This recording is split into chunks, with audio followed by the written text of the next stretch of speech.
Subscribe कीजिए knowledge blockbuster को और प्रेस कीजिए बेल आइकन हमारे वीडियो सबसे पहले देखने के लिए। पीएफ खाता धारकों के लिए खुशखबरी।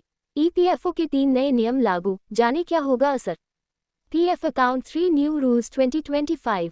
PF account 3 new rules 2025। वर्ष 2025 में कर्मचारी भविष्य निधि संगठन ने अपनी सेवाओं में क्रांतिकारी बदलाव किया है। ईपीएफओ 3.0 के नाम से शुरू हुई यह नई व्यवस्था सैलरीड कर्मचारियों के लिए एक वरदान साबित हो रही है। इस नई प्रणाली का मुख्य उद्देश्य पीएफ से जुड़े सभी कामों को डिजिटल, तेज और आसान बनाना है। अब कर्मचारियों को अपने भविष्य निधि के लिए दफ्तरों के चक्कर काटने या लंबी कागजी कार्रवाई करने की आवश्यकता नहीं होगी। ऑटो क्लेम सेटलमेंट से मिलेगी तुरंत राहत। ईपीएफओ 3.0 की सबसे बड़ी खासियत यह है कि अब 95% क्लेम केवल 3 दिन में अपने आप सेटल हो जाएंगे। पहले इस प्रक्रिया में 7 से 15 दिन लगते थे और हर कदम पर मैनुअल वेरिफिकेशन की जरूरत होती थी। अब कंप्यूटर सिस्टम खुद ही सभी जांच कर लेता है और पैसे सीधे बैंक खाते में भेज देता है। ये व्यवस्था खासकर इमरजेंसी के समय बहुत काम आएगी, जब लोगों को तुरंत पैसों की जरूरत होती है। एटीएम से निकाल सकेंगे पीएफ के पैसे। इस नई व्यवस्था की सबसे अनोखी बात यह है कि अब पीएफ के पैसे एटीएम से निकाले जा सकेंगे। जैसे हम अपने बैंक खाते से पैसे निकालते हैं, वैसे ही अब भविष्य निधि से भी पैसे मिल सकेंगे।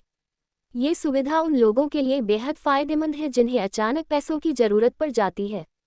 क्लेम अप्रूव होते ही आप किसी भी एटीएम से अपने पैसे निकाल सकेंगे। प्रोफाइल अपडेट करना हुआ बेहद आसान। अब अगर आपके पीएफ खाते में नाम, जन्मतिथि या लिंक की जानकारी गलत है तो आप खुद ही इसे ऑनलाइन सुधार सकते हैं। यदि आपका यूएएन आधार से जुड़ा है तो किसी भी दस्तावेज की जरूरत नहीं होगी। बस मोबाइल पर आए ओटीपी से वेरिफिकेशन करके आप अपनी सभी जानकारी अपडेट कर सकते हैं। ये सुविधा उन लोगों के लिए बहुत राहत की बात है जिनके खाते में कोई गलत जानकारी दर्ज है। नौकरी बदलने पर पीएफ ट्रांसफर की झंझट खत्म। पहले नौकरी बदलने पर पीएफ ट्रांसफर करवाना एक बड़ी समस्या थी। पुराने और नए दोनों नियोक्ताओं की अनुमति लेनी पड़ती थी। अब ये प्रक्रिया पूरी तरह स्वचालित हो गई है। यदि आपका यूएएन आधार से जुड़ा है तो आपका फंड अपने आप नए खाते में ट्रांसफर हो जाएगा। इससे कर्मचारियों को नई नौकरी ज्वाइन करने में किसी तरह की देरी नहीं होगी।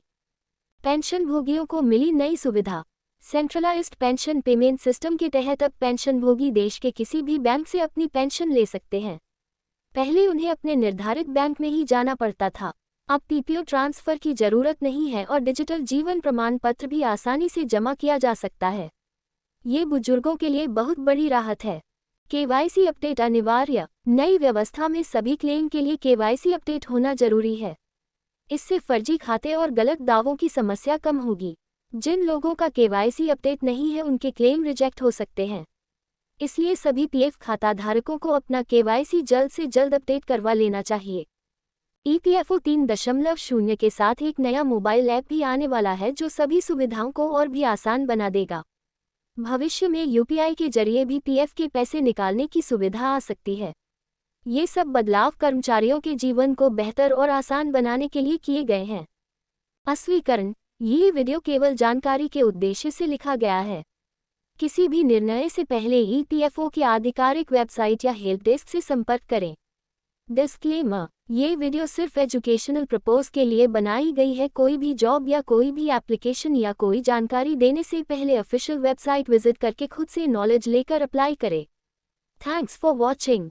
और ये वीडियो अगर आपको अच्छी लगी तो इसे लाइक और शेयर ज़रूर करिए और इस वीडियो को देखने के लिए धन्यवाद।